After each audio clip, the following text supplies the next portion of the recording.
wallets, man.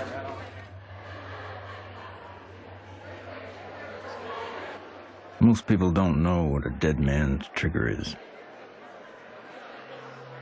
And even fewer need one. Commander, is that? Yeah. We're going? A dead man's trigger is a safety valve.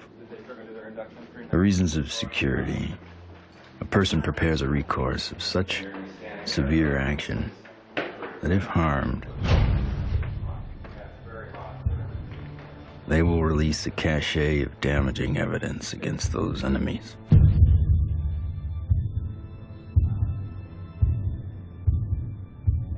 Given his situation, Dr. Stephen Greer is one of those rare men.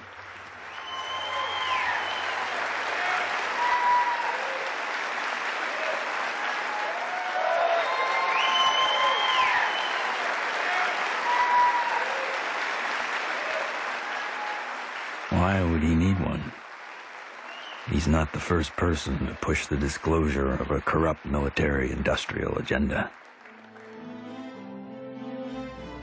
In the councils of government, we must guard against the acquisition of unwarranted influence, whether sought or unsought, by the military-industrial complex. In his final public speech, a farewell address, no less, in a time when every second on TV was priceless, United States President Dwight D. Eisenhower decided not to brag about his victory in the Korean War. Instead, he cashed in all his chips to warn this nation of a hidden enemy. We have been compelled to create a permanent armaments industry of vast proportions. The total influence, economic, political, even spiritual, is felt in every city, every state house, every office of the federal government. We recognize the imperative need for this development, yet we must not fail to comprehend its grave implications. When I was with Lawrence Rockefeller at his ranch in 1993, he turned to me and he said, "The implications of this are so vast and so profound that no aspect of life on Earth will be unchanged by its disclosure." I said, "Yes, Lawrence, that's why it's been kept secret. It's not because it's trivial, it's because the implications are so profound." So there have been attempts to bring this information out for over 60 years. And here we sit in 2012 with the world still burning oil and gas and coal, when we have had technologies, sciences, and all the information we need to have had a completely new civilization. What Eisenhower warned us about over 60 years ago, according to Steve Greer, has long become truth in Washington, D.C. The most music, Q107, driving home with the Spearman. Hello, what are people all over D.C. saying about all this money we are giving? And why is Washington, D.C. booming? Because the rest of the country is sending their money here. I know, isn't it beautiful through the trees? My name is Ted Loader. I've been working with CSETI program and Dr. Greer for 15 years. Cool, huh? Oh. Yeah. One always wonders if the public really knew what was going on with government covert programs and how much money has been put into it, you know, hundreds of billions of dollars. I think the public would be a little annoyed.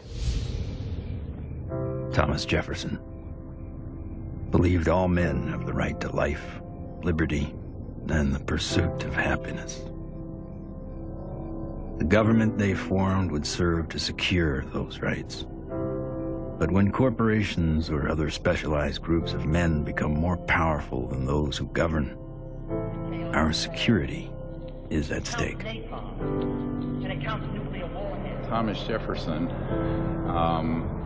wrote about unchecked power of the corporation being a threat to the democracy and the banks. You see, the U.S. Federal Reserve Bank issues every dollar bill, yet it is not run by the U.S. government or any elected official.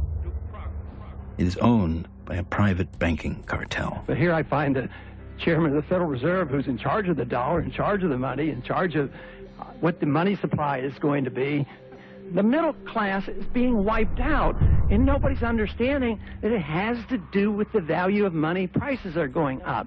So how are you able to defend this policy of deliberate depreciation of our money? A lot of it depends on what happens to the price of oil. The four horsemen, or families of banking who own and run the Federal Reserve, also run the four largest oil companies. Oil is also used to make and run machinery and current mechanical technology. Of course, there's one industry that needs these more than anyone else: the military-industrial complex. You begin to get into this very scary scenario that has to do with the human condition, of the proclivity to accumulate vast amounts of power around a handful of people. All right, sit down and shut up. And right now, these misanthropic sociopaths are running the planet into the ground. When Congress or whatever else, or budget directors say, well, we've lost $100 billion in black program, what does the public do? What can the public do? We can complain to our congressmen, but our congressmen can't get any information. With lobbyists, interest groups, campaign funding, the economic powers that be have learned to control the political sphere. These politicians become almost like placeholders. And they don't realize that until they get into the White House or into the Senate Intelligence Committee. It doesn't matter who the president is. They're going to do what they want to do. And that which is good for them isn't always good for everybody else.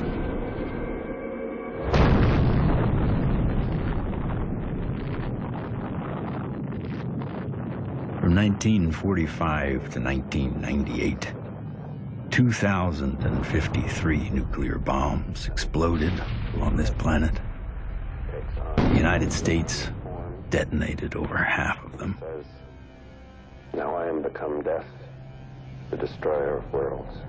When the first nuclear bomb was exploded in Trinity, Robert Oppenheimer, one of the founding fathers of the nuclear age, said, "We have done this before."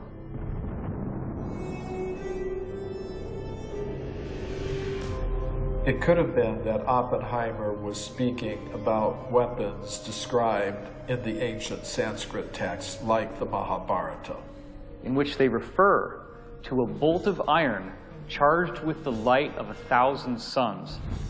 This bolt of iron was hurled in anger and led to an explosive event which is very graphically described in this religious scripture, specifically showing all the key indications of radiation sickness and the various problems with nuclear weaponry that we've come to expect. When we started detonating thermonuclear weapons, atomic weapons, and developing these sort of destructive technologies, the civilizations that have been watching this planet for millennia said, oh my God, these people are going way off the reservation. They are now an existential threat to themselves, but also to other planets, potentially. All over the world, we see very conclusive evidence that ancient people were in contact with extraterrestrial life. The Japanese said that their civilization was given to them by a people they called the Dogu, who came from what they described as Anemono Torebune, which translates as bird boat universe, meaning flying boats from the universe. The ancient Sanskrit writings of India have elaborate descriptions of vimanas, or flying craft. These texts are thousands of years old. They predate any conception that we have of spacecraft or aircraft. But evidence is not just found in ancient texts. It is also captured in our ancestors' art, as if it was plainly obvious that ET vehicles appeared in ancient skies.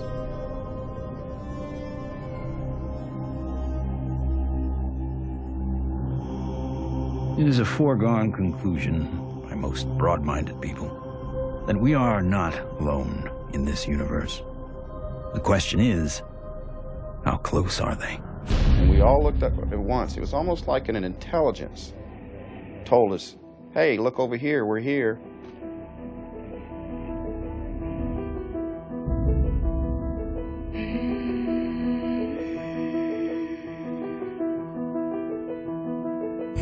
I saw 3 red lights in a triangle almost directly overhead.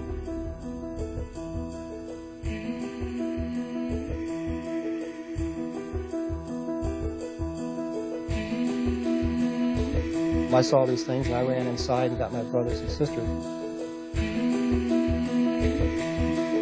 It actually lifted up, and it could actually turn. I'm gonna ask you to look away.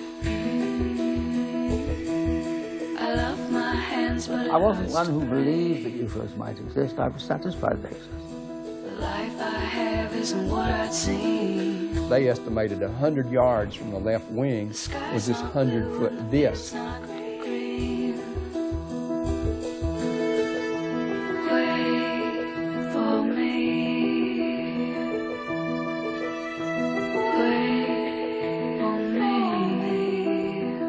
A lot of the astronauts are told to keep it quiet, and they're good Americans too.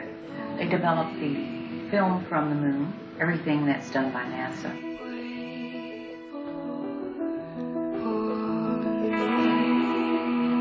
Ma che se ne sanno ancora degli altri superiori.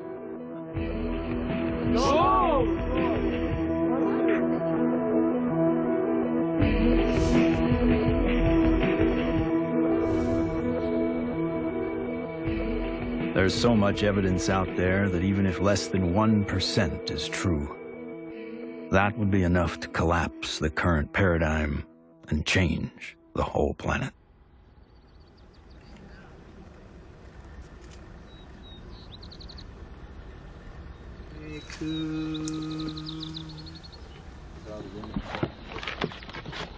This is our signature tones that we broadcast over a small walkie-talkie. They were recorded in the crop circle. What happens is the extraterrestrials, they come into the area where we vector them in with the signature tones that we broadcast. Then it enables them to home in and get a real good fix on where the site is while we're setting up.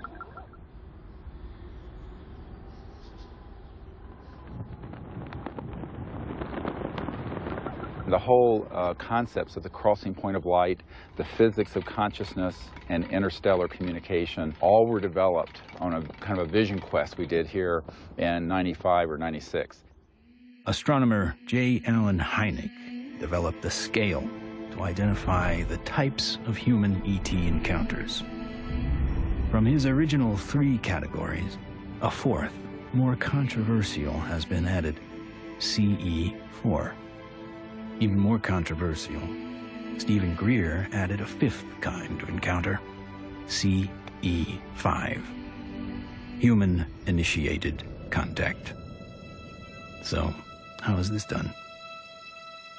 Given Schrodinger's idea that the number of all minds in the universe is 1, in order to make this type of contact, a human could potentially access that single inner consciousness through intense meditation and then visualize his location down through the Milky Way to the planet Earth, to wherever he sits under the stars.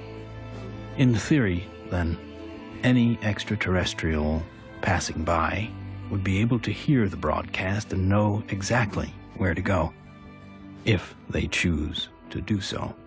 It's interesting how many people have never been out in a place like this where they can see the whole Milky Way galaxy.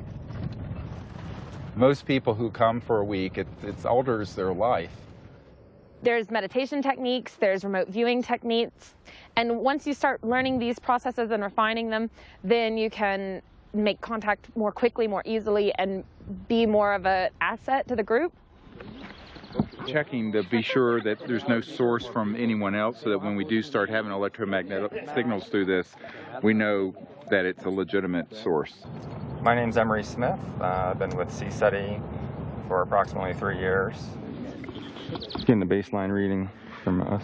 My duties consist of a couple things. I am Dr. Greer's head security detail. I also am their photographer. I operate anywhere from 2 to 6 cameras at one time. Yeah, that's our craft. It was over the mountains in this direction. Many of the craft that are coming in are transdimensional, and the way I understand it, not visible to the human eye. And that's where this new technology, night vision, that's where that's coming into play. And with the advent of new technology that's out there, it becomes easier and easier for us to capture these beings and these celestial objects on film. after you do the night vision, it has that green hue, of course. And after a while, when you get back to real life, you're thinking, why isn't everything green? This can't be reality. I want to show an early one from Gulf Breeze from 1992. We went down there, and one of the fun things that happened is that I had about 40, 50 people. Let's go out on the beach. And we didn't have good cameras then, but you'll get the feeling of how exciting it was, have all these people, and 1, and then 2, and then 3, and then 4 ET craft materialize right in the sky. There it goes, 1, 2, 3. And look, there's 4. There's 4. There's 4. We have a confirmed CE5. Holy damn hot shit. Hot dog. Thank you. All right. So the point, the point is, it's fun.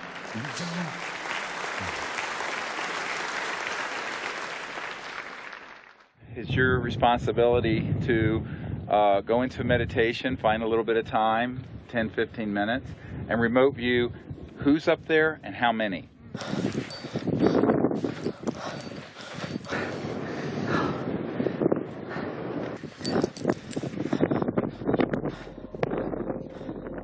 I can attest to the fact that real phenomenon happens here.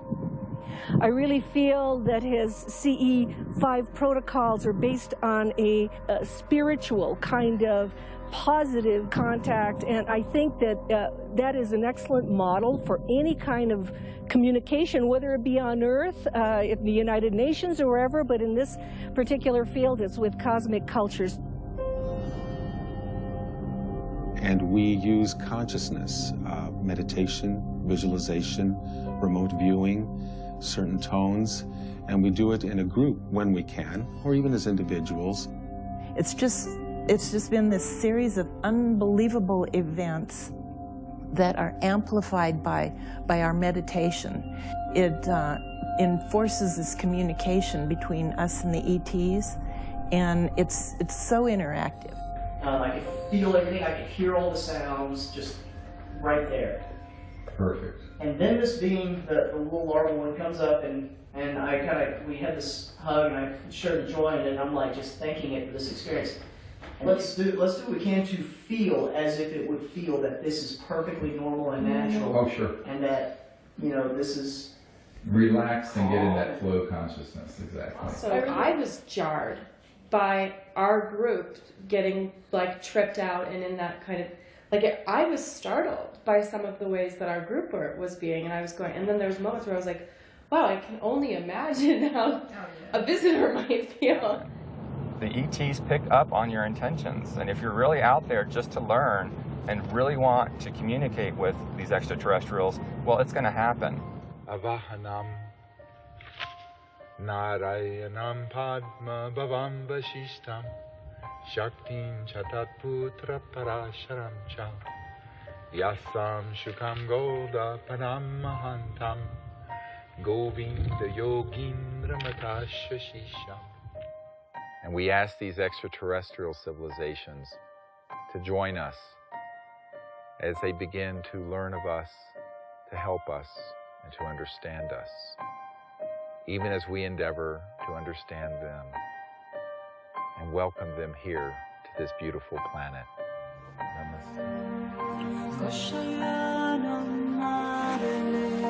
Oh my gosh, another beautiful, stunning, absolutely stunning. Not an airplane.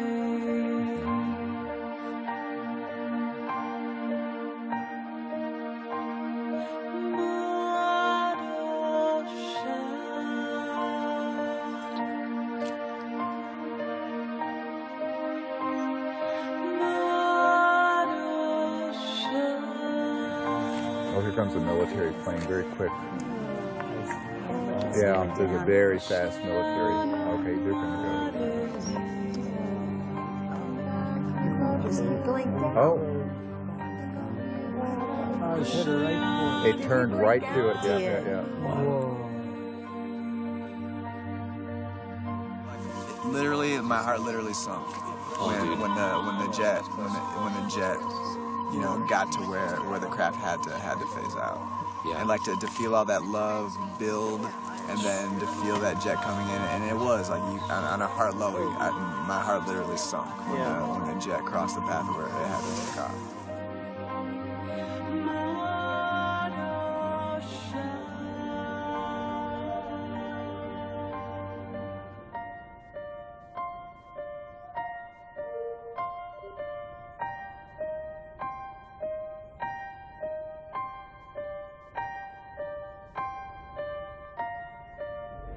So in the camera, that's what you got. You got like this light traveling, and you can see it's not like a satellite where it's got like a path.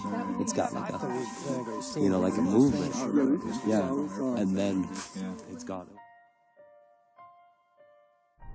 When I was 17, I injured myself. I got so infected. And at the time, because I was very poor and I didn't have any health care, I just laid there and I got sicker and sicker and sicker, and I had a near-death experience. I found myself out in deep space, and it was this experience of complete oneness with the cosmos, not just with Earth and life on Earth, but with the stars and the infinity of creation. It certainly altered the course of what I would end up doing, because I then learned meditation. I actually became very aware of the power of the mind. This experience helped guide the direction of his life. Though Greer went on to earn a medical degree and raise a family, he continued to study consciousness and contact. And decades later, it seems he would be the doctor called upon first to examine a very unusual body. This came to us in the last couple of years, and there's a man who runs an institute in another country that I cannot talk about. But he came into possession of a little creature. It is humanoid. It does not look human. We have acquired an EBE, an extraterrestrial biological entity. We're flying over to Europe soon to take some tissue samples and do some DNA testing. This was found in the Atacama Desert. We don't know how it came about. Here's the great view of the face and cheekbone, very complex. Now there is a fracture here, and behind this right ear is caved in, and that's how this ET being was killed. We have the best scientists in the US from Stanford that are going to be doing the testing itself to see what this really is, and also to rule out what it's not.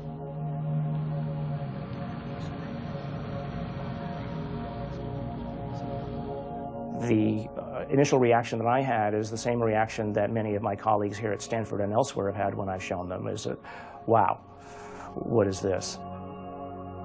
The question is important enough in at least two ways. The primary reason is that there's a lot of claims about specimens and claims about aliens. And of course, there's a lot of ridicule associated with that. So one of the best things that we should be doing, of course, then is bringing the best scientific techniques to bear. The techniques are available. The techniques are cheap. The answers are nearly absolute. So let's do it. And it's so exciting because it's not just... In setting up for this, I'm going to be giving Steve not only the tubes that this should be going into, but I'm also going to be sending across the microscope that I feel they should be using to do the analysis with. Before we even get started with some of the analysis, I think it's going to be important to rule out some of the obvious critiques that could come up. And one of those critiques is that this is a syndrome or a mutation. This is a bone dysplasia. And luckily, here at Stanford, we happen to have literally the world's expert, the man who wrote the book on bone dysplasias and syndromes, a gentleman by the name of Dr. Ralph Lachman, who has kindly agreed to look at the specimen, both the pictures as well as the CT scans and the X-rays, to help determine whether or not it's anything that he's ever seen before. I think that a dozen or even 15 years ago, answering the question of what is this would really not have been possible because the kinds of technologies were not available as are available today. But really the DNA tells the story. And because we have the computational techniques, that allows us to determine in very short order whether in fact this is human. So this will be basically an absolute level of proof as to what this actually is.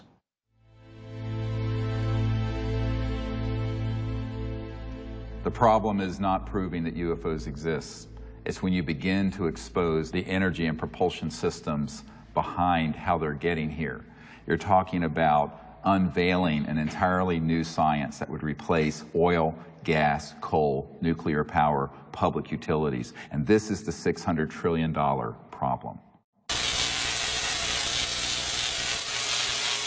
The patent office, after they fired me, I had to wait 6 years before I got rehired. Everybody at the office was avoiding the case. But when they finally did, the arbitrator wrote an 85-page report on how the media had caused my dismissal. So I only got a 30-day suspension out of the whole thing, which was taken out of the tiny little bit of 6-year back pay. So that was great. Yeah, it was. Yeah, it made it all worth it, so to speak, because that's how we were able to open the offices and stuff. It was very comfortable. No feeling of being shocked or anything else, just a good feeling, comfortable. What scientists need to do, and normal people need to do, is they need to look at the hardcore evidence, decide that, oh my gosh, ETs are real, and then get over that. And if that's the case, then you can start extrapolating, because they're getting here, which means they have solved the physics problem, if you will. That's an actual photograph that Mark Whitford took, a friend of mine. And you see the stars in the background. So this is a fixed camera. The craft was a triangular craft moving away from him, and all of a sudden it makes a right-angle turn. Apparently it has what I would describe as inertial shielding. It's the only way something can make a right-angle turn without having everybody killed inside of the craft. Though we experience inertial forces every day, their origins remain a mystery. However, there are theories that point to interactions between objects with mass and a quantum energy field. Inertia is due to the zero-point energy interaction. So you're interacting with a charged matrix, which is a zero-point field. If you try to change that, then you get a reaction force. There must be an interference shield of electromagnetic nature that would stop that interaction with the zero-point field. And you can suspect that UFOs have already figured this out, because they wouldn't be flying around and still have inhabitants. New energy scientists today are attempting to find new ways to define the relationship between electricity, gravity, magnetism, and propulsion. But as history has shown, change does not always come easy. It's like Newton. Why is that apple falling? Nobody ever asked that question before or even tried to come up with an answer. And Newton comes up with something called Newton bucket, or Newton's problem. The only guy that solves it 300 years later is Einstein. So, you know, how smart can we be?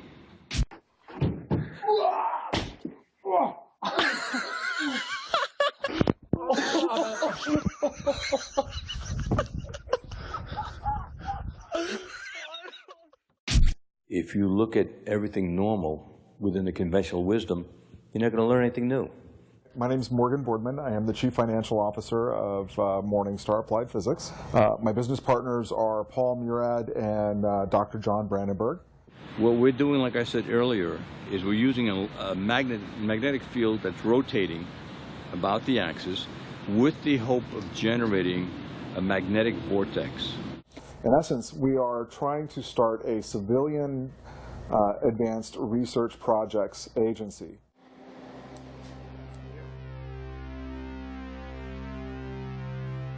Okay, all right, so basically we have 4 options. Option 1 is a retarded potential. Option 2 is a lagging image, right? Yeah. Option 3 is pointing vector as a motive for propulsion, or how that may be what's happening, right? Yeah. And that's actually taking angular momentum and changing it into linear momentum if it's working the way we want it to, right? Yeah. Okay. And then the fourth one is that we are somehow either generating and or absorbing gravity waves. You got it. Do we accept Einstein's viewpoint that thou shalt not go faster than the speed of light? If you look at a black hole, the comment is the gravity is so strong that nothing leaves. But it does have something that leaves the black hole, and that is gravity. So does that imply that gravity moves faster than the speed of light? Could be. Gravity is another one of those seemingly self-evident forces that has raised a number of questions. How does it really work? How can we use it to our advantage? In the mid-1920s, T. Townsend Brown discovered that electric charge and gravitational mass are coupled, and that by building devices that harness these interactive forces, we could create advanced propulsion. At about the same time, Nikola Tesla and Thomas Edison won the Nobel Prize in Physics, but both refused it. Tesla was at the end of a long career of inventing. He had advanced technology in the fields of X-ray, radio waves, internal combustion, and, of course, atmospheric electricity. When everything was said and done, he had earned 112 U.S. patents. He proved that electricity can travel wirelessly in the air, and ultimately died penniless. However, his work did influence many others, most notably Lester Hendershot and Dr. T. Henry Moray. Hendershot invented a magnetronic generator to energize an impossible flight, if fueled by gas, that took Charles Lindbergh and the Spirit of St. Louis from New York to Paris. Dr. T. Henry Moray developed the Moray valve, a device for extracting radiant energy from the zero-point field, and demonstrated this device hundreds of times and had dozens of signed affidavits supporting his science. Yet in the end, even these two notable scientists were ignored and bullied. Dr. Moray's device was hammered down and broken into pieces by a competitor, and before he could finish reconstruction, he passed away of natural causes. Hendershot fled to Mexico to continue work, but was found dead at 61 years of age, attributed to suicide. There's all kinds of skullduggery that happened there. I don't think T. Henry Moray ever got a decent chance to ever do anything with that. There is absolutely no question that T. Henry Moray had a system that produced about 50 kilowatts out of a 55-pound box. The conventional electrodynamics model does not allow this to happen. In other words, it doesn't allow you to extract excess energy from the vacuum and use that to power your load. It costs just as much to restore it as was used to destroy it. So we got to put in more than we can ever get out in a load with such a squirrely circuit. And that's the only kind of circuit we've used in power systems since day one. We're still building them. We're still making power systems that deliberately kill them. So we pay the power company to have a giant wrestling match inside his generator and lose. In the 1950s, there were some very provocative articles saying that, oh, electrogravitics is the best thing since sliced bread, how all the aviation companies are now backing electrogravitics, they're all doing experiments on it. Well, within a couple of years, there was no news at all. Once they figured out that they could really control gravity, 1954, it all went black. Do you think the boys in the black projects have solved that problem? Because it sure sounds like it from what the witnesses have told me. I wouldn't know. I wouldn't know. Sorry, but I can't even think about it. I see so many things in my life, it's just hard to say. A local inventor has discovered a way, hear this, to use water to run your car.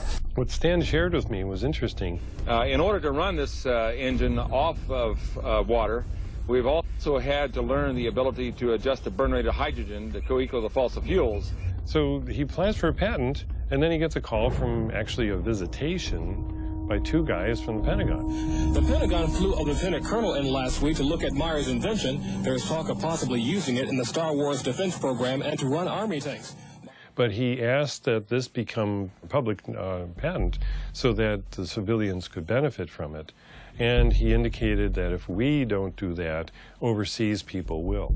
In 1996, Meyer was sued by his investors, who claimed the device was not revolutionary, despite verification of the unique voltage intensifier circuit by the U.S. Patent Office.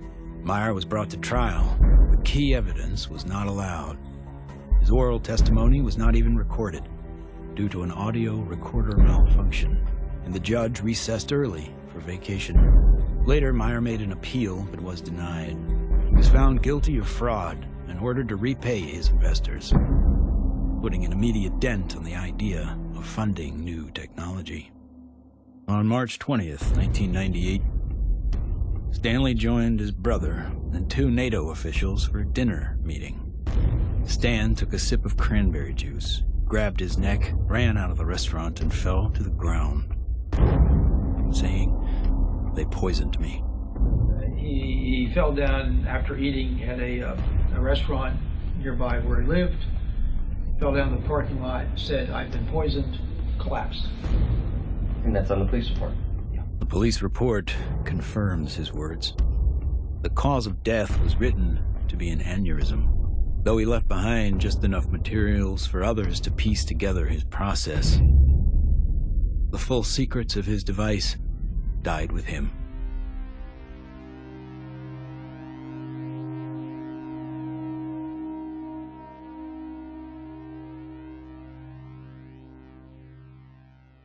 So from this, I began to do more work with the administration, various people, friends of the president, the Rockefeller family. Lawrence was the white hat in that crowd who wanted us to bring this information out, actually hosted us at the Rockefeller Ranch in the Tetons. And one night he pulled me out on the deck and he said, "Well, you know, we really need you to do this." I said, "Lawrence, you're old, you're rich, and you're Rockefeller. What do you want me to do? I'm just a country doctor banging around in an ER in North Carolina." He says, "No, we want you to do this." I went, "Okay." So I'm the throwaway guy. I'm the guy you can throw away because my life doesn't matter. We are back in Rachel, Nevada with our first 2 distinguished guests. Stephen Greer is a North Carolina doctor. He does a lot more than watch the skies. He fires off messages, and he says that someone or something is responding. Dr. Greer is looking for close encounters of the 5th kind. What, at this minute, do you believe? Our assessment at this point is that there is at least one extraterrestrial civilization which has managed to make its way to our corner of the universe. And number 2, that there's no evidence at all that they have hostile intentions towards this planet. And number 3, that the priority at this point must be trying to establish some sort of a liaison to them, some sort of a diplomatic liaison to them, and that's what we're working on. Is there a continued cover-up? Yes. Do those at the highest levels of government agencies know that there's a cover-up? Not necessarily. Officer X, a high-ranking military veteran, joined forces with Dr. Greer in order to use his military and government influence to gain access to high-level officials. I was able to arrange for a CSETI briefing to the then Vice Director for Intelligence for the Joint Staff, Admiral Tom Wilson, the same person who had been at Atlantic Command with me. At that meeting was Steve, Apollo 14 astronaut Ed Mitchell, Brigadier General retired Steve Lovkin, Siri automatic Steve's right arm. Well, Dr. Greer did indeed mount an initiative and did go to Washington, did speak with high-level government people. I attended and helped him with that. We briefed certain members of Congress, some of their staff, some of the people from the White House. We talked with people in the Pentagon. It led me to the belief that people in high-level government have very, very little, if any, information, valid information. One of the most important of all the meetings was with CIA Director R. James Woolsey. Here I fly up to Washington. The cover story was a dinner party. One of the things that I found was that this CIA director wasn't lying when he communicated to us that he had not had access to these projects. He was shaken to his core. We met for not 20 minutes, almost 3 hours. And by the end of it, I handed him, my hands were shaking, and I handed him this document. And it was a position paper recommending executive orders and the things the Clinton administration and he needed to do to get control of this mess. And he looked at it, and he looked at me. He says, yes, he says, but how do we disclose that which we have no access to? And I almost wept. I went, what? Dr. Greer approached many D.C. officials in an attempt to gain an audience. One of the people who took him seriously was former CIA Director Bill Colby. If there's truth in it, there can be a danger in that situation. We've seen that happen in other cases. I said, you have to consider the possibility of some danger to not only your reputation, but to your person. I mean, people do react rather violently to some kinds of charges, or particularly if they're true.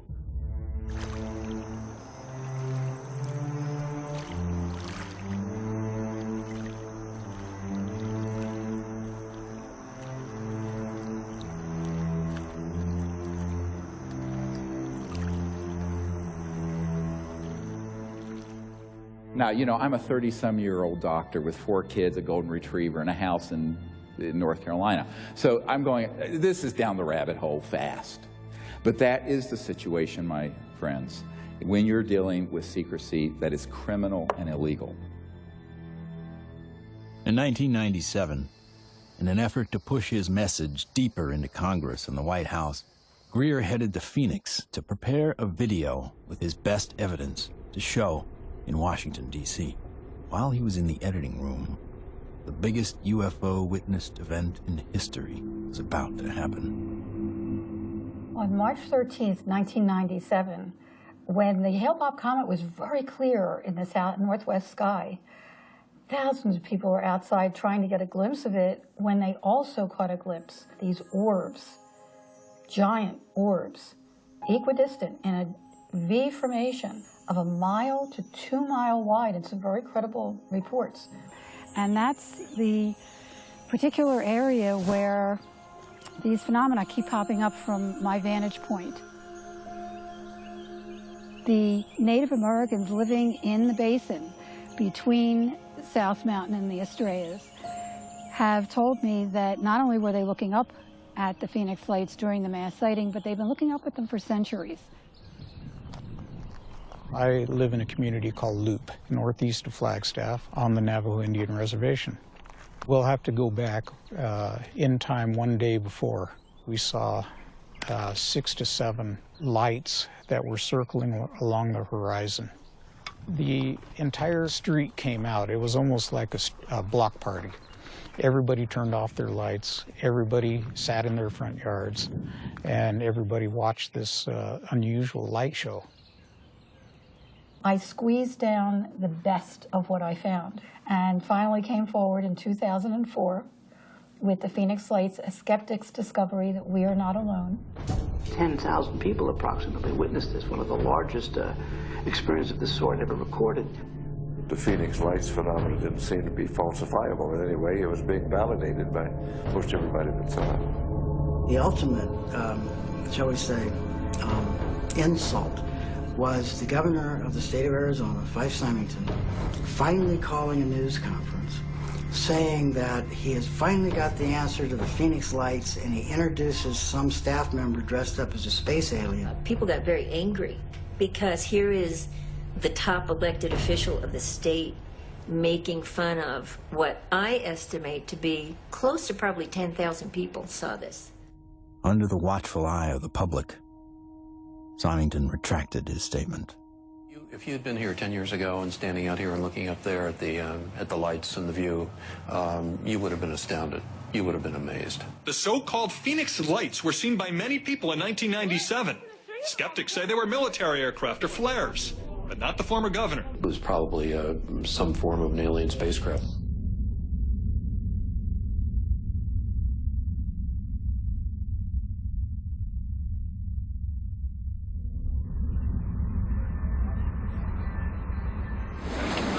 way to Barcelona. Barcelona. To retrieve the evidence. Dr. Bravo. Hi, baby. Are you ready for the trip? I'm ready for the trip. I'm so excited. Okay. We're going to do some very wonderful work, and I can't wait to get the results. Upon arriving in Spain to look at the being for the very first time, I was kind of skeptical. It was definitely a game changer for my thought process to actually see it in person than to see it on film. The first thing we had to do was go to the radiology lab because we needed x-rays and CAT scans before we did anything. Porque esto es, ya se lo comenté que era un poco difícil de hacer. Es, The best we can get. Lo mejor que pueda pasar. Porque evidentemente no se puede manipular para nada. No. The head radiologist at the center saw the being and was quite impressed. And the first thing she said was, "Wow, that looks like an alien." That's really okay. This is fabulous. This was pretty good for you. Yeah, for that one, yeah. Okay, that's good.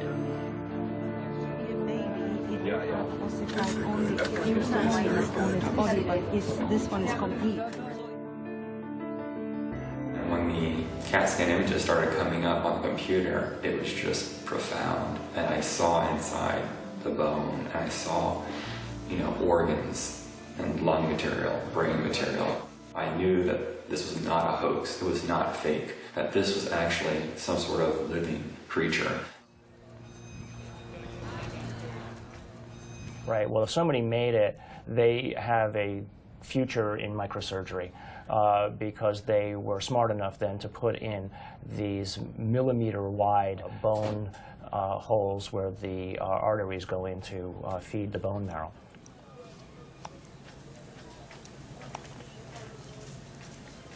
And so now the challenge is to prove what it is, right? My interest, frankly, is to disprove that it's anything unusual or anything paranormal. I would like to prove that this is human. I would like to prove that this is just an interesting mutation, but obviously if you leave your mind open, or I should say if you leave your mind closed to alternatives, you'll never see what those alternatives might actually be. In every situation with scientists, your reputation's at stake. I have every expectation that even doing this is going to lead to some ribbing from some of my colleagues, right? But I think that that's perfectly acceptable because at the end of the day, who's going to validate these things? If someone isn't willing to step forward and do it right, then you're going to have it sitting out there forever, hanging in limbo, right? I mean, if you let other people and their opinions stop you from believing what you know to be true, then all you're doing is stopping the possibility of progress. Anytime anybody tries to study this subject seriously, we're subject to ridicule. I'm a full professor at a relatively major university, and I'm certain that my colleagues at the university laugh at me and hoot and holler behind my back when they hear that I have an interest in studying unidentified flying objects. There's really a subtle kind of suppression at play here. You don't worry about what the CEO of Enron thinks about what you say. You worry about what your friends think. You worry about what your parents would think if you posted whatever you care about on Facebook or something. We take the risk to appear to be a crackpot.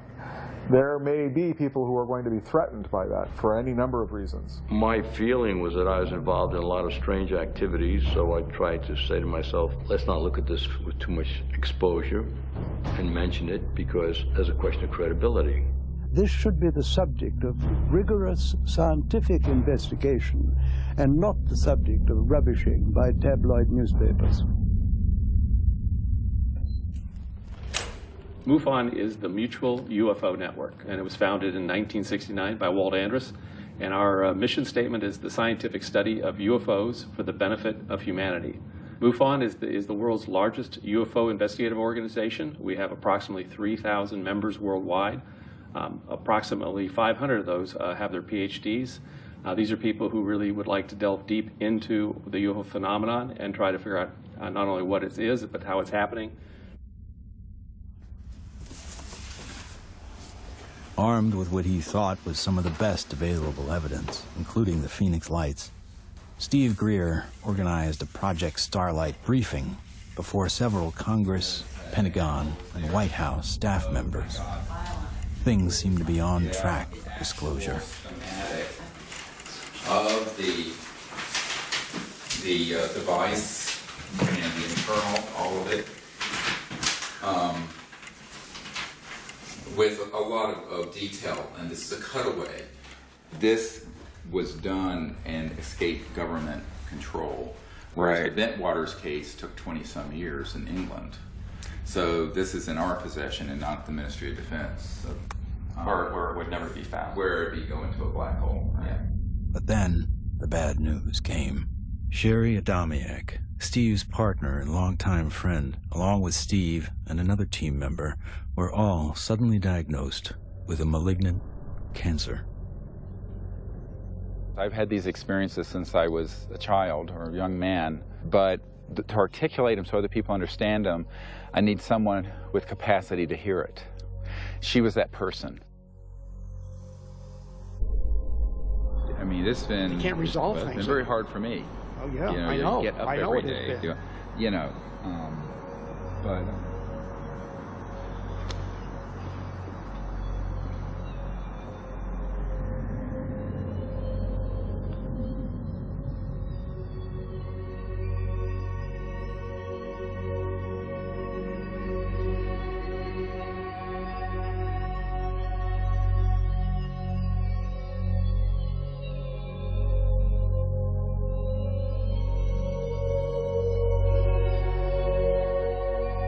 One of the last places she wanted to come was here. So she asked that her ashes be placed on the land. So we put her ashes around that tree.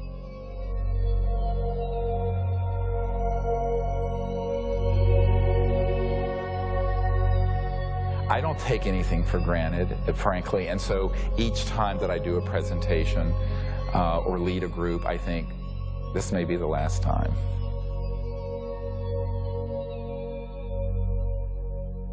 The thing that has kept me going the most is not any external thing, but the experience of that near-death experience where I know that there's an aspect of us that doesn't die. That is why I can go mano a mano with these elements and not be afraid. I shouldn't say be afraid, not stand down. Everyone has fear. I've certainly had my fears. But it gives you an anchor so that you can go forward.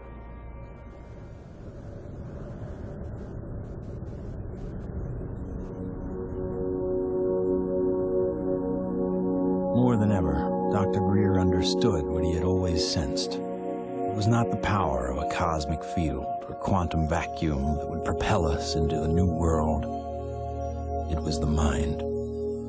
This really is the opening to an entirely new science of consciousness.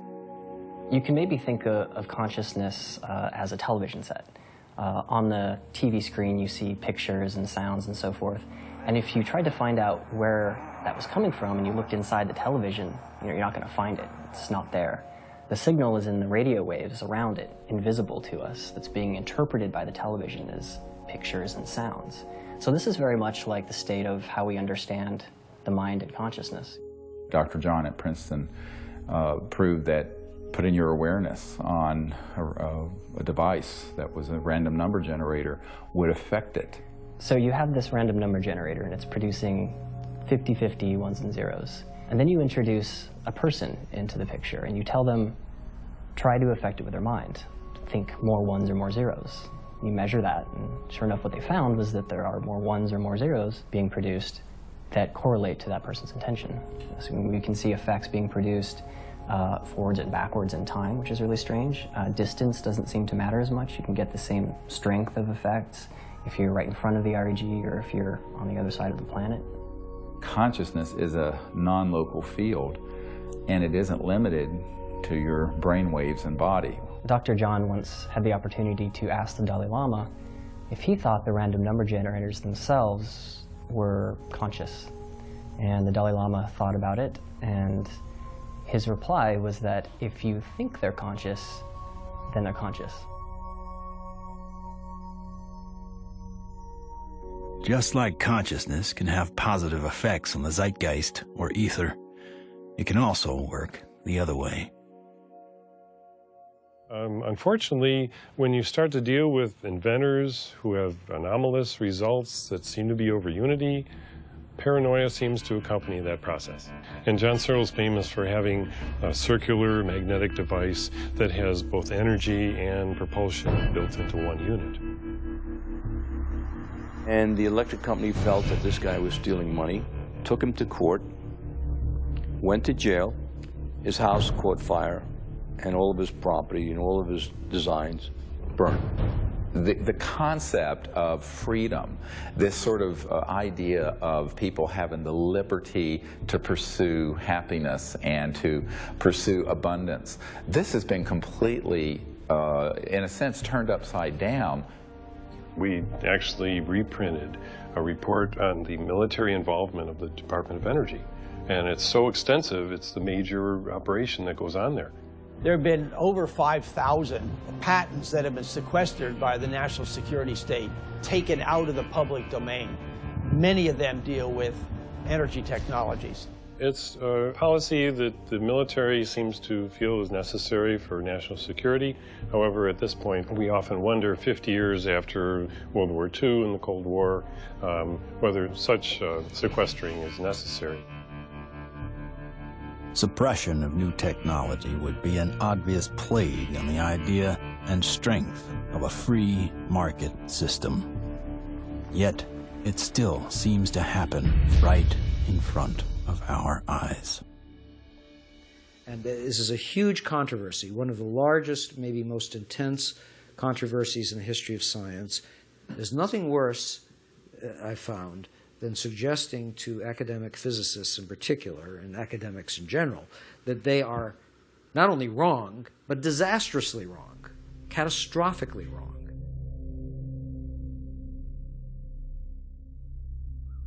The cold fusion patents have not been approved. They will not get through. American citizens are being denied their constitutional rights. I inadvertently was looking through some piles of paper that had been given to me in a casual manner by all these hot fusion physicists as they were trying to do their calorimetric repeat of the Pons-Fleischmann experiment.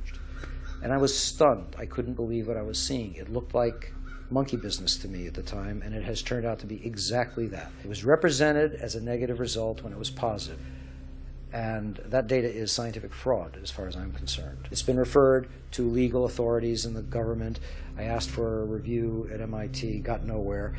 If this type of manipulation had occurred in any legitimate research area, such as cancer research, AIDS research, global warming research, anything that's accepted as reasonable to be researching, the people would lose their jobs. They wouldn't be in science. And yet, these people today, their data is used today, to year 2000, and all before, to reject patents.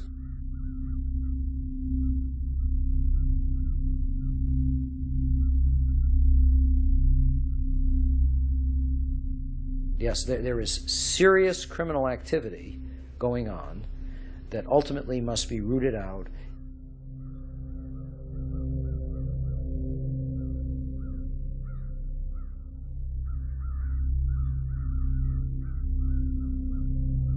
It became very clear to me that, you know, you kind of had a tiger by the tail here, and that this was serious. For a moment, Dr. Greer considered shutting everything down. He had been threatened and swindled far too many times. Sherry was gone. He had no office, no staff, no money. Back in 1998, I was given information by a friend that Dr. Greer was having a conference. Literally the month that Sherry Adamek passed away, within 30 days, I have this scheduled event. So I went to the conference and learned some things and listened. And so she just on a lark came, and she's an emergency doctor like I am. And what really grabbed my attention was he was getting all this information from military witnesses. That was in 1998. By 2000, when we were planning and storyboarding and working the whole disclosure project event out and pulling together all these hundreds of witnesses, we didn't really have the funding to do it. But she got so supportive and involved that she lived very modestly and took all of her excess income and donated it. And I want to acknowledge some amazing people that are here. Dr. Jan Bravo, without whom we would not have the Disclosure Project.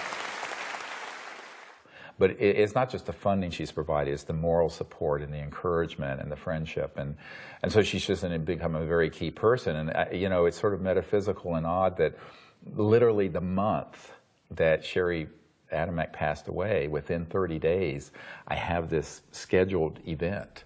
Not alone anymore. With the support of a loyal team, Dr. Greer grew his witness list from a couple dozen to over 200. And see that little dot right there? That dot don't belong there.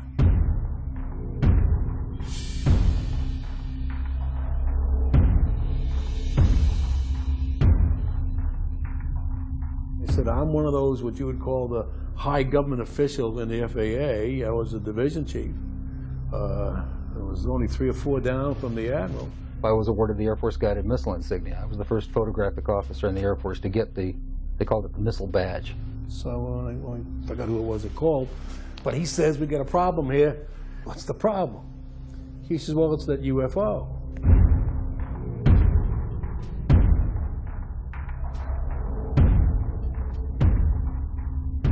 We weren't launching real nuclear weapons, we were launching dummy warheads. They were the exact size, shape, and dimension and weight. And we were looking down southwest, and the missile popped up through the fog. It was just beautiful. And I hollered, there it is. And our guys on our M45 tracking mount with 180-inch lenses on it got it. We sent the film back down to Vandenberg. The Japanese airline, 747, was coming from the northwest, going across the Alaskan territory. He called and asked the controller if the controller had any traffic at his altitude.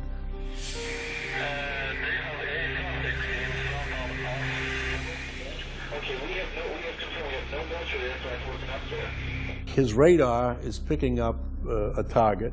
He sees this target with his eye, and the target, the way he described it,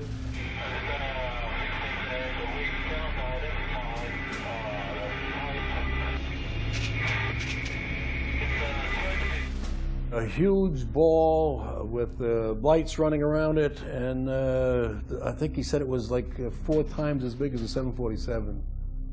I was called into Major Mansman's office at the 1st Strategic Aerospace Division headquarters. And Major Mansman said, watch this. There was the launch from a day or 2 before it at Big Sur. We watched that stage burn out, we watched the 2nd stage burn out, we watched the 3rd stage burn out, and it's going like this. And into the frame came something else. It flew into the frame like this, and it shot a beam of light at the warhead, fires another beam of light, goes around like this, we're going like this, fires another beam of light, goes down like this, fires another beam of light, and then flies out the way it came in. And the warhead tumbles out of space. They brought in 3 people from the FBI, 3 people from the CIA, and 3 people from Reagan's scientific study team, and I don't know who the rest of the people were. When they got done, they actually swore all these other guys into this never took place. Who said that? Who was saying? This was one of the guys from the CIA. Now, I saw that. I don't give a goddamn what anybody else says about it. I saw that on film. Phil Klass can kiss my ass. He wasn't there. I was. He said this is the first time they ever had 30 minutes of radar data on a UFO. He said, you are never to speak of this again. As far as you're concerned, this never happened. So I said, yes, sir, and walked out, and that was the last I talked about it for 18 years.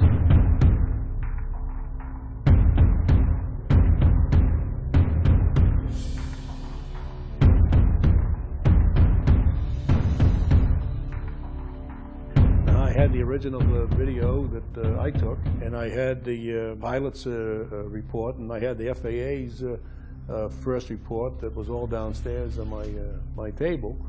They didn't ask for that, so I didn't give it to them. There are things that I know about that I did in the service that I won't talk about to you now because they're top secret, and I could get my ass in trouble for talking about them. If you parse what Major Mansman said, he said, you are to say, this never happened. Well, that's not classifying it top secret, is it?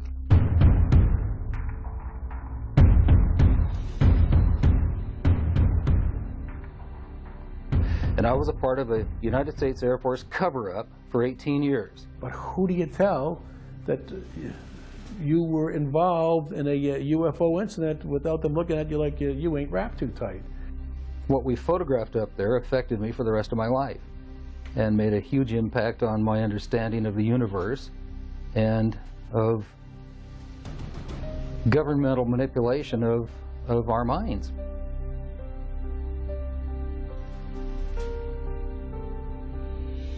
Now, with the witnesses on his side, Dr. Greer had the firepower to attack Washington again.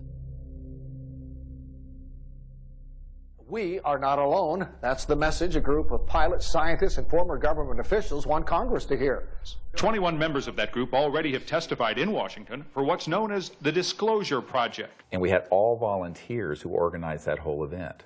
And there was no paid staff. So when people look at that whole period, we didn't have an office, a secretary, and one paid staff person. But we did it.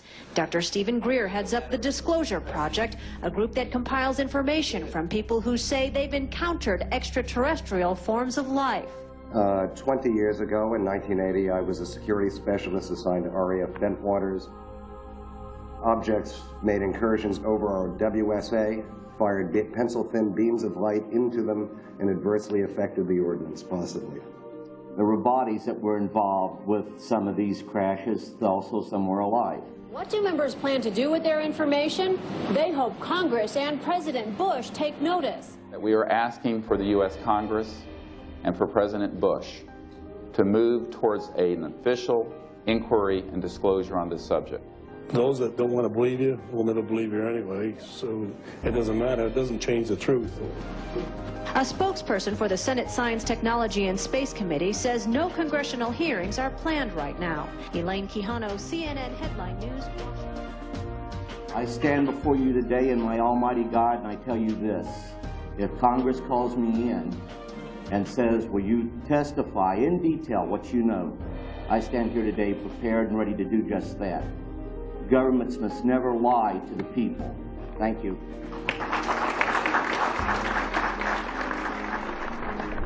The number of people Dr. Greer had managed to get behind him was monumental.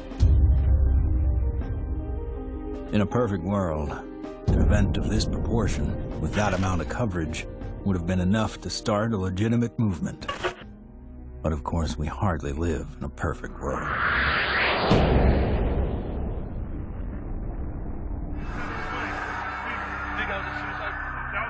Yeah, don't say it. It's on. You know it, right? I don't know, guy. Everything's fucked up. 9/11 became the mother of all news stories and completely changed the game for everyone. Fear, panic, and strife were imprinted in the public consciousness. To what end? Not to go after Al-Qaeda, but rather to invade the sovereign nation of Iraq. Given such a drastically overt misstep on the part of a U.S. government led by an oil family, the question on some people's minds is whether or not this disaster was exploited, or worse, engineered. The Gulf of Tonkin in the Vietnam War, Chiang Kai-shek in the Korean War. False flag operations are nothing new. However, according to some, the ultimate card to play might be yet to come. How do you grow the trillion-dollar military-industrial complex that Eisenhower warned about into a $2 or $3 trillion program? You got to have a bigger enemy out there.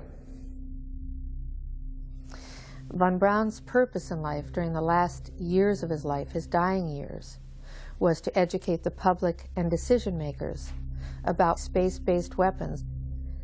First, the Russians were the enemy against whom we're going to build space-based weapons. Then terrorists would be identified, and that was soon to follow. In 1977, I was at a meeting in Fairchild Industries, and in that room were a lot of charts on the walls with enemies, identified enemies, names that people had never heard of, names like Saddam Hussein and Gaddafi. But we were talking then about terrorists, the potential terrorists. No one had ever talked about this before. And they continued the conversation about how they were going to antagonize these enemies, and that at some point there was going to be a war in the Gulf. According to these theorists, after the military-industrial complex had its war against terrorism, the next enemy that Dr. von Braun identified on Earth would be third world country fanatics. But with no more enemies left, the people would soon be taught to look to space. The next enemy was asteroids. Now at this point, he kind of chuckled the first time he said it. Asteroids, against asteroids, we're going to build space-based weapons. So it was funny then. And the funniest one of all was against what he called aliens, extraterrestrials. That would be the final card. And over and over and over, during the 4 years that I knew him and was giving his speeches for him, he would bring up that last card, and remember, Carol, all of it is a lie. 99% of all the information out in the public on this subject is well-crafted disinformation designed to scare people to support the next phase in global warfare. And this kind of corruption is why the only things that are being made on this subject are things that redound to paranoia and fear in the military-industrial complex.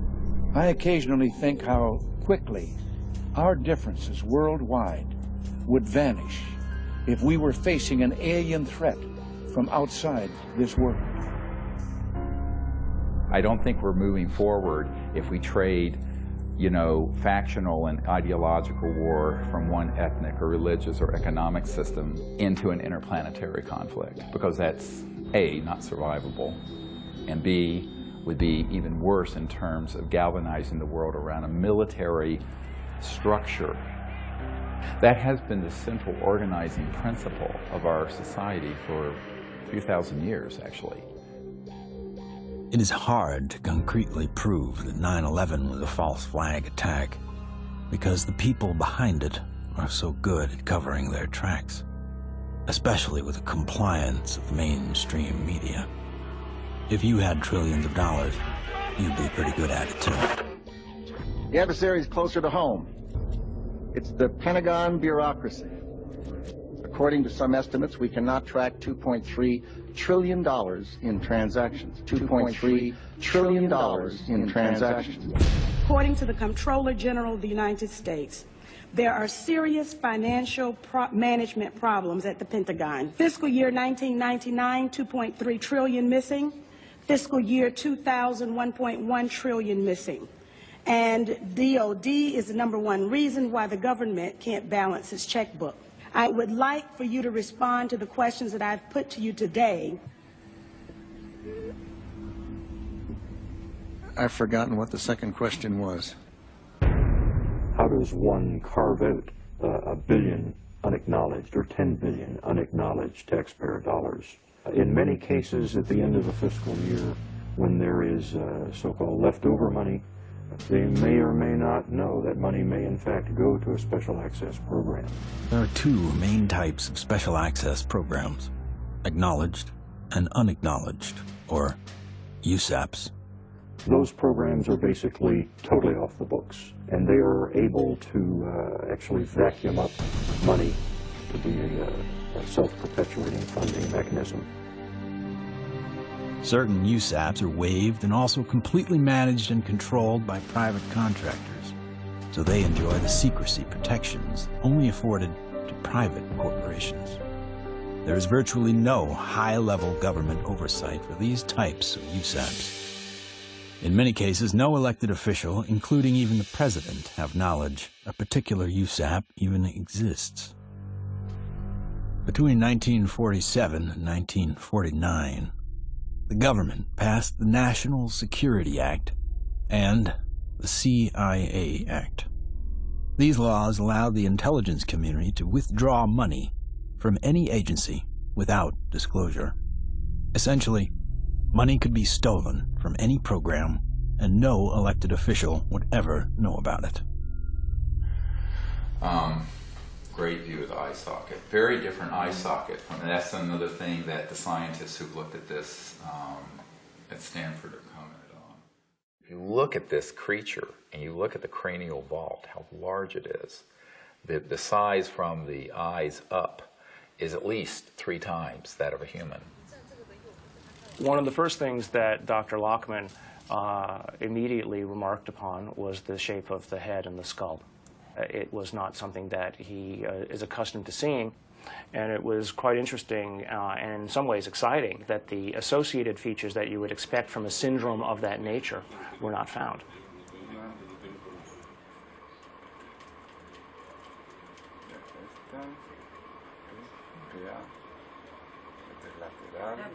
This specimen does not fall under any known, to me, class of disorders or syndromes. In many respects, the proportions of the spine and extremities are normal. The major abnormalities appear to be 1, the size of the specimen, mid-face hypoplasia and underdevelopment of the jaw, and that the specimen has only 10 ribs. Humans normally have 12, rarely 11. One of the most remarkable aspects of this is when we came down to study the actual bone density. One of the features of fetuses that specialists looks at is the so-called growth plates of the epiphyseal joint, say, of the knees. The shock, I think, and the surprise was, and the absolute certainty that Dr. Lockman had was that this specimen is between the age of 6 to 8 years old. The shock was that this specimen was clearly not fetal. How do you explain how something 6 inches tall survived to any length of time that would allow for it to survive 100 or 1,000 years ago?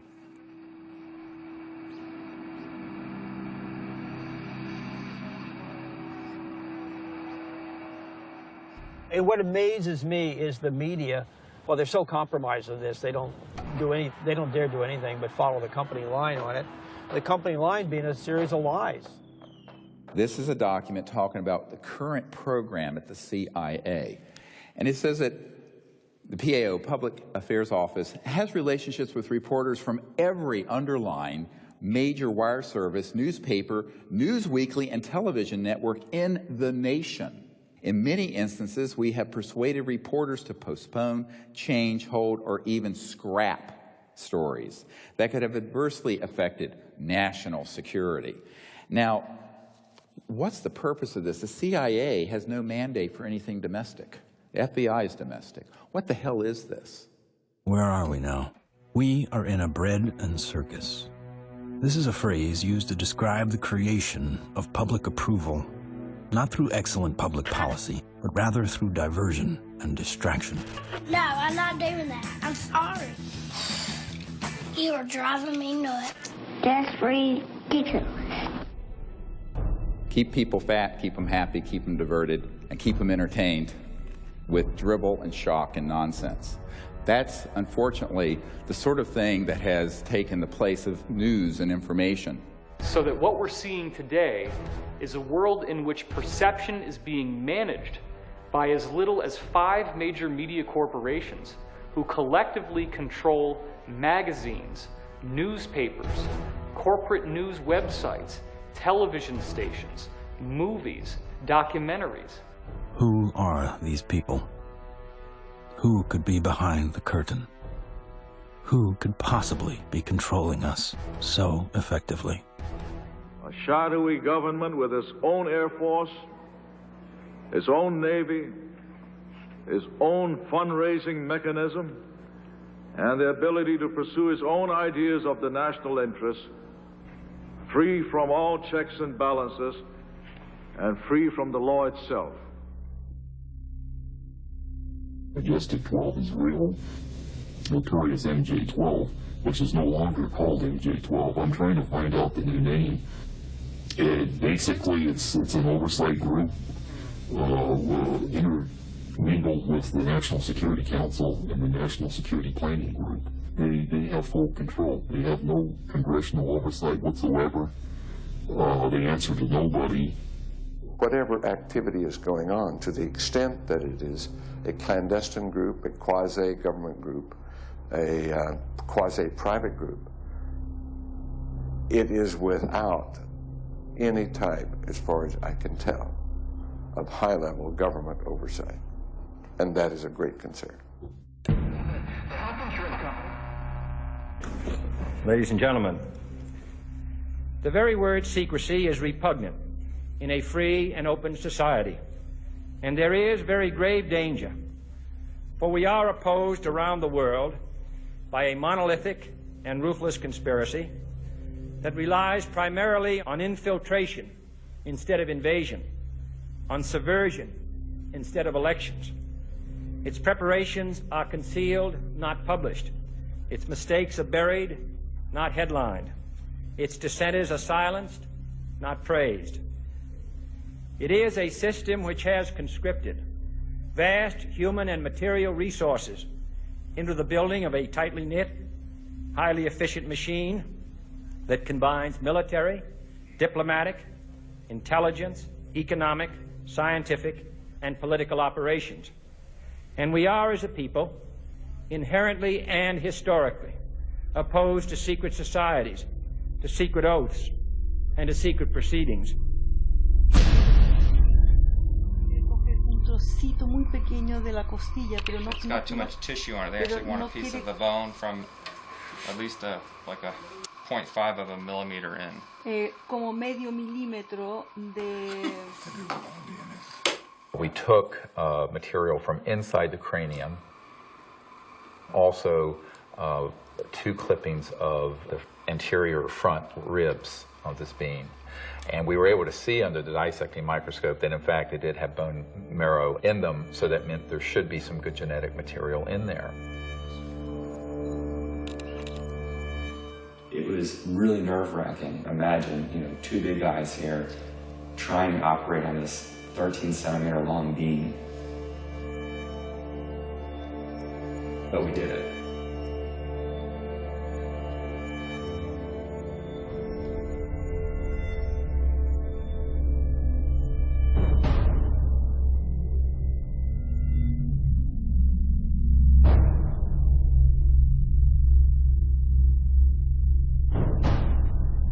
The DNA analysis is being done by some of the world's best. But even the world's best need to be cross-checked, which is why I'm doing the 3 different facilities.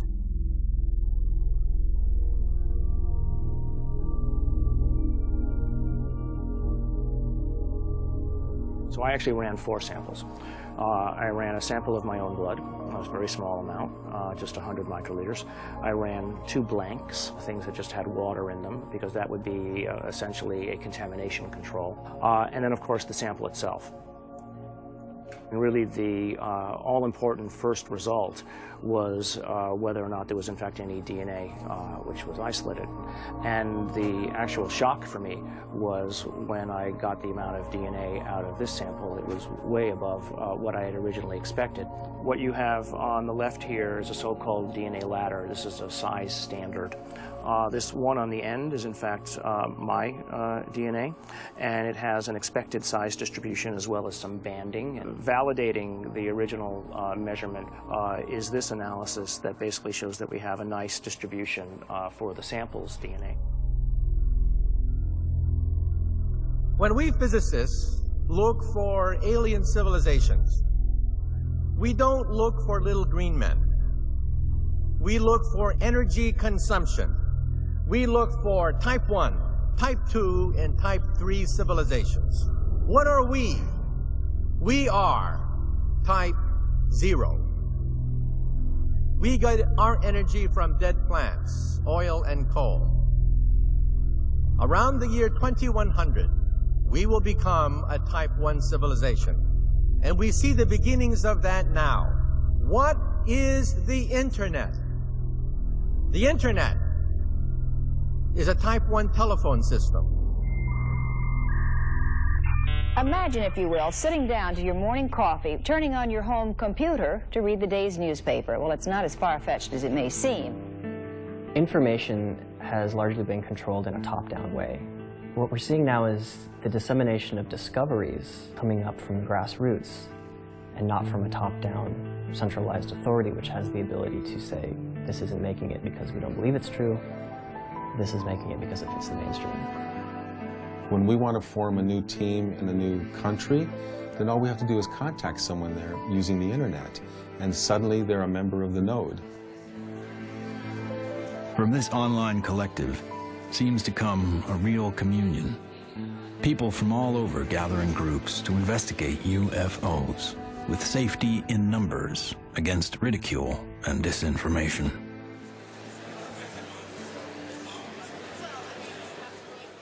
What we found in the past is we had a lot of anecdotal stories, but we didn't have a whole lot of data. With the advent of computers, personal computers, and the internet, we've been able to collect the data and analyze it through some 200+ data points to allow us to be able to compare cases and to see exactly what's happening and what the trends are. Nick Pope is our guest. He made this information public. He's also the former head of the Ministry of Defense's UFO project. So if anybody knows, we think it's you, Nick. The Ministry of Defense is in the process of declassifying and releasing its entire archive of UFO files going back decades. It's interesting and worth pointing out that while the British government is releasing their files and their documents, President Obama, who promised to do the same during the campaign, he still has not. 15 years. 15 years this spring. Oh my God. But I figured that, you know, after the disclosure project, we'd get this information out and we could go on with life. How do we keep battering the ram at this door? Where do we find the strength to keep going forward? When you think that you're the only person that has the knowledge, you become marginalized. Steve was instrumental in bringing together a large group who had been involved in this subject and who for the first time realized that they were not alone in trying to come forward on the subject. Governments, we've discovered, have not gone far enough, so we've decided that as people, using the CE5 protocols, form our own movement and do what governments have not been doing. We think of this as the People's Disclosure Movement. And so we feel it's important to create an effort that's a global effort, which this has become. My name is Mark Benz, and this is Rex, and we're in Bodega, California, and we're doing CE5. My name is Jeff Bird, and here in Winchester, Virginia, USA, we are doing CE5. My name is Peggy Brewster, and here in Middleton, United States of America, we are doing CE5. We have 1,150 teams of CE5 ambassadors, which are spread over 52 countries. My name is Andre, and here in Sweden, we are doing CE5. Und wir machen zusammen CE5 in Deutschland. Here in Burlington, Ontario. Brisbane, Australia. From Chester, Virginia. And Hamilton, Ohio. We are doing the CE5. Konnichiwa. Moje ime Daniel. Tonia tu na Slovensku. Es Leo Ortiz. And here in Vancouver, British Columbia. CE5. The CE5 context imasu. CE5. CE5. CE5. We're doing CE5. And the reason I think that's so important is that it not only builds the knowledge base, but it also further potentiates this concept of pioneering a new pattern of peaceful contact. And that is something that no other group, large group on Earth is doing. Certainly isn't being done by the State Department and the Senate Foreign Relations Committee. It seems to be it only takes one person to make contact. But hundreds of voices worldwide is a call that can't be missed. And likewise with innovation, the more heads in the game, the more likely we are to find a solution. There's many, many technologies that people have talked about, many ways to the mountaintop. We have so many modes of converting quantum vacuum energy or zero-point energy. Some people think they know how to do it. Okay, fine. But if you do it theoretically, that's one thing. But then you got to do it experimentally, and that's the hard part. Those opposed to new energy technologies can tie the hands of hundreds of inventors. But how will they ever fare against tens of thousands? The output milliamperage is more than the input milliamperage. It's a clear indicator of overunity. I'm gonna ask you to look away. I love my hands, but it hurts to pray. The life I have isn't what I'd seen. The sky's not blue and the field's not green. Wait for me. Wait for me. Wait for me. Wait for When you oscillate or vibrate magnetic fields, there's an effect in the gravity field. And how to do that linkage is what you're trying to get at, as I understand Maxwell's equations are in that term right there. And what happens is if you're going to have a gravitational effect, it's going to happen over there.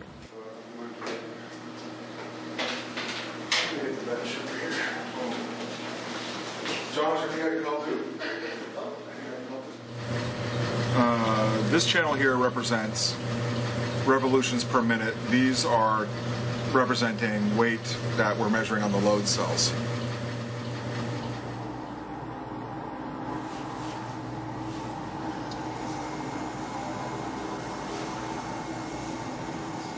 Full steam ahead.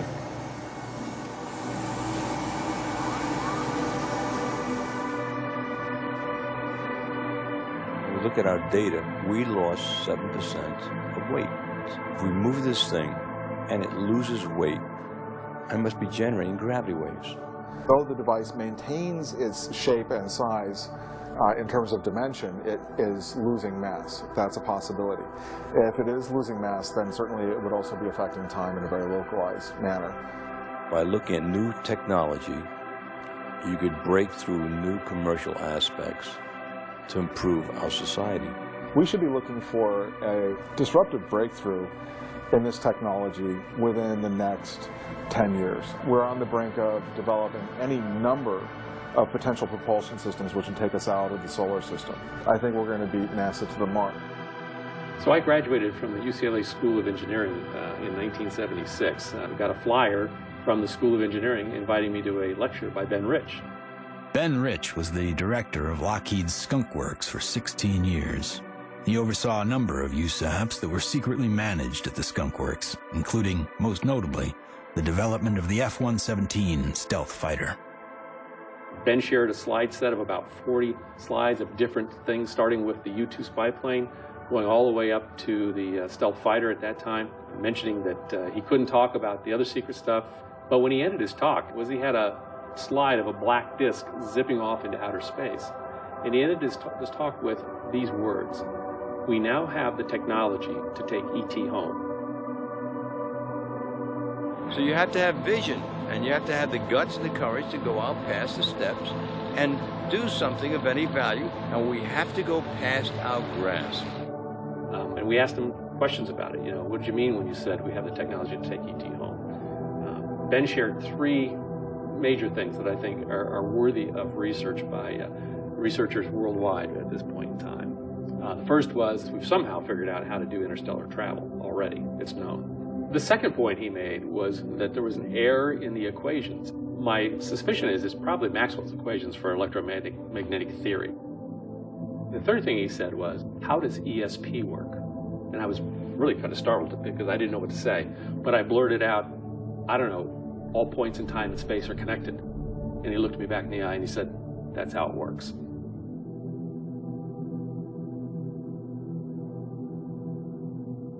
History has taught us that to simply innovate new technology may not be enough.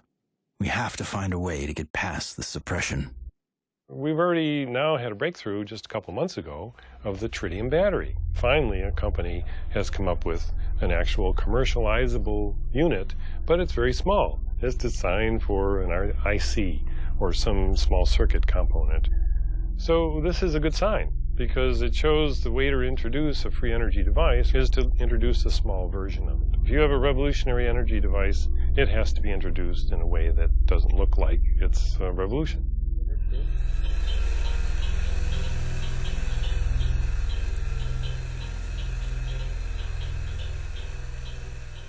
Science is always changing. I mean, even back in the 1960s, they thought that biofeedback, for example, was impossible. But now, of course, we know that that itself is an absurd statement. We have even toys on the market that allow people to, play with biofeedback. These sciences have been around for decades. They have been ruthlessly kept secret because of the kleptocracy of what I call the petrofascists, the people who are hell-bent on maintaining the power of a centralized petrodollar, oil, gas, coal system. So that does create scarcity because that is a zero-sum game. But when you take us off that system onto this new system, it's an entirely new macroeconomic order, and scarcity becomes non-existent. After years of disappointments, Dr. Greer and his team are now attempting to build an energy research lab in Virginia, where scientists and inventors with working prototypes will have a safe haven to build. So this is an example of how the analysis is done using what's called a genome browser. And it's more or less a schematic representation of the chromosomes, and at a very high level of resolution. So the sequence that we got from the mitochondria tells us with extremely high confidence that the mother was an indigenous Indian from the Chilean area, and the haplotype is called B2A. Now, the other thing that immediately fell out of the analysis is that it's male. It has so-called Y chromosome material. In fact, it's got a full Y chromosome. It probably died in the last century, if I were to make a guess. I can say with absolute certainty that it is not a monkey, right? It is human, or as close to human, closer to human than chimpanzees would be. But when you count up the number of mutations that we're observing, what we're seeing is more than what we would expect to be caused by simple cell division. When the sequencer is creating or making these reads, it's doing it more or less at random. So what does the computer program do that people have written and designed? It takes every one of the little sequences and tries to match it against the known. And then anything that doesn't match, it puts in a little side file and says this is unknown. At a certain point, when enough knowns are matched, I can feel comfortable saying, this is human, right? But if I'm not careful, and I don't pay attention to what's in the garbage can, right, what the computer program is throwing away, I could literally be throwing the baby out with the bathwater. What we've done is we've scaled back, and we're seeing several chromosomes and pieces of chromosomes across the top, which basically leaves us with a very strange conundrum, right? Here you've got this 6-inch tall, let's call it human, right, because the DNA says that so far it's human, at least the way that we're looking at it. This gene, PCNT, which is known to be associated with primordial dwarfism, we don't have any mutations here. It lived to the age of 6 to 8. Obviously, it was breathing, it was eating, it was metabolizing, and it wasn't living in an environment where there was a lot of advanced medical attention that was given to it to allow it to live to that age. It calls into question how big the thing might have been when it was born. So genetically, you might explain that by saying that there's some advanced aging mutation, something that caused the bone to age anomalously quickly. A gene that's known to be associated with progeria, that also no changes there. So the next problem, of course, is the ribs and the number of ribs in the specimen. Only 10, whereas there's supposed to be 12. So there are no mutations which are specifically associated with that kind of phenomena because it's rarely, if ever, seen. The digits are all correct. The hands are all correct. There are problems with the face. So there's a mid-face hypoplasia, and then there's the larger skull. So again, I think in summary, there are genes associated with any one or two of the anomalies that we see in the specimen, but there is no mutation which is known to accommodate or call for all of the mutations. Even with the things that we know could be assigned to one or more of the anomalies, we don't find them in the genetics of this specimen. That leaves open the question, what genetics is causing the anomalies that we are observing? So, although I entered this thinking DNA was the answer, it made me realize that in the context of the bigger biology questions, there are other levels of control that need to be understood and answered. The non-coding RNA, epigenetics, etc. And things that we probably haven't even thought of yet. So if I just look at, this is base pair 19,800,000 or so at this edge of the open region. I can go all the way over here, and now I'm at 21,000 or 22,000. So the answer's not finished, and it's not as easy as actually, frankly, I thought it was going to be at the beginning. So that's basically 2 million base pairs of DNA where nothing seems to sit. It's just like the way societies do things. They try to fit things in boxes. We have literally written a computer program that does exactly that, tries to fit it in the box. Doesn't seem very efficient, so on that basis, people would call it junk. But I think we now know that there's any of a number of other features of what DNA is doing in there. It is expressed. And so we need to be careful, obviously, that we don't let our instincts or the programs that we write to match our instincts make the decisions for us. No matter what, for me, this has been a fascinating, more than an exercise. As soon as I've collated this information into a form that other people can take advantage of, and it's accepted for publication, I'm just going to put it out on the web. You know, I don't have the resources to study and follow down every single angle that this opens up. But you know, maybe there is a listener out there who will be sufficiently intrigued by this to do the analyses themselves, and maybe they'll find something that I missed. Great. If additional samples or examples are seen of this, I'll be the first in line to want to sequence it, because then all bets are off. I want to say other things here, but I also don't want to open myself up for, you know, attack. This search may have uncovered a major finding about life in the universe and its origins. What is this being? Could it be a missing link in evolution? Could it be an entirely new species? Or simply a disease we have never seen before? Or could this be an extraterrestrial being from another world?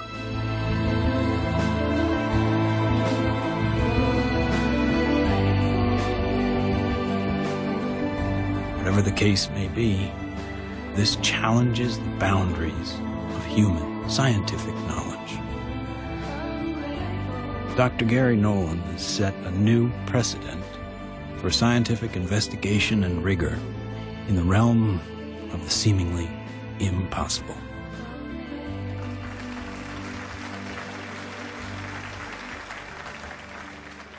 Now, we have now over 4,000 cases of extraterrestrial vehicles that have landed, 3,500 pilot cases, over 5,000 documents from the U.S. government, and hundreds of thousands of pages of documents from 14 countries that have opened their files since the Disclosure Project was launched 11 years ago.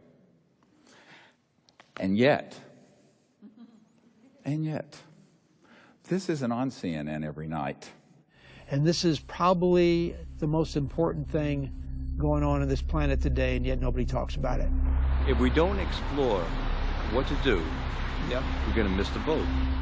And that could be why Eisenhower's final message wasn't just doom and gloom. It was a charge to the people to spit out the bread, look away from the circus, and take some responsibility. Only an alert and knowledgeable citizenry can compel the proper meshing of the huge industrial and military machinery of defense with our peaceful methods and goals. The dam is in fact breaking, and you're beginning to see countries all over the world begin to come forward with what they know to be absolute fact. Since 2001, 24 countries have opened their UFO files to the public, including Australia, the UK, Vatican City, Germany, Russia, and Canada. The United States is not yet among them. What we have to do is pave the way for these leaders. Because if the people will lead, the leaders will follow. They'll have to. And it isn't about overthrowing the Pentagon. It's about leaving it behind. My goal when I started this was to make this so that I wasn't important at all in it, that there would be enough people that they go on without me. And that way, it doesn't matter if I drop dead. The future is here already. The technologies are here. Contact is happening. And if we come together as a people, what we're going to find is that all of us working together are going to be able to create a world that is amazing. If every single one of us told everyone we know that we're being visited by intelligent life, that the sciences are here to give us a new civilization, we're liberated from that macroeconomic slavery, but this is the destiny of humanity. Thank you very much. God bless you all.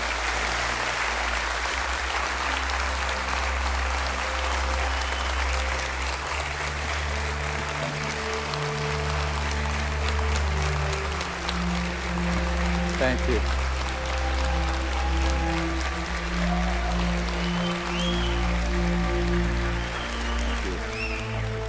What we've come to learn is this. We are standing at the precipice of a new age. There is power in the many, but only when they're acting as one. That's when resonance happens. Whether joining together as a responsible citizenry against the forces standing to divide us, or joining consciousness to unite with the beings who are prepared to communicate with us.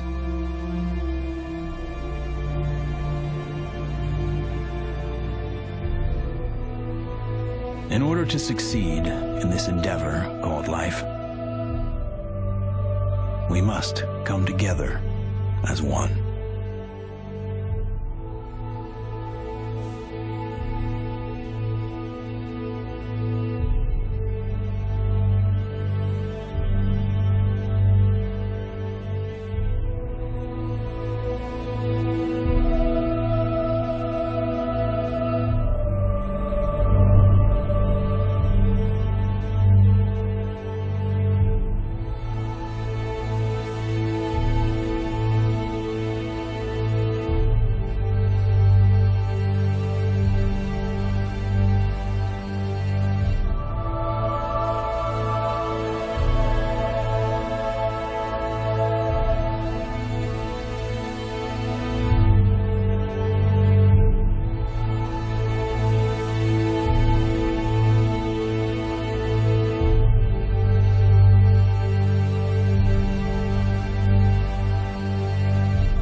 Shine.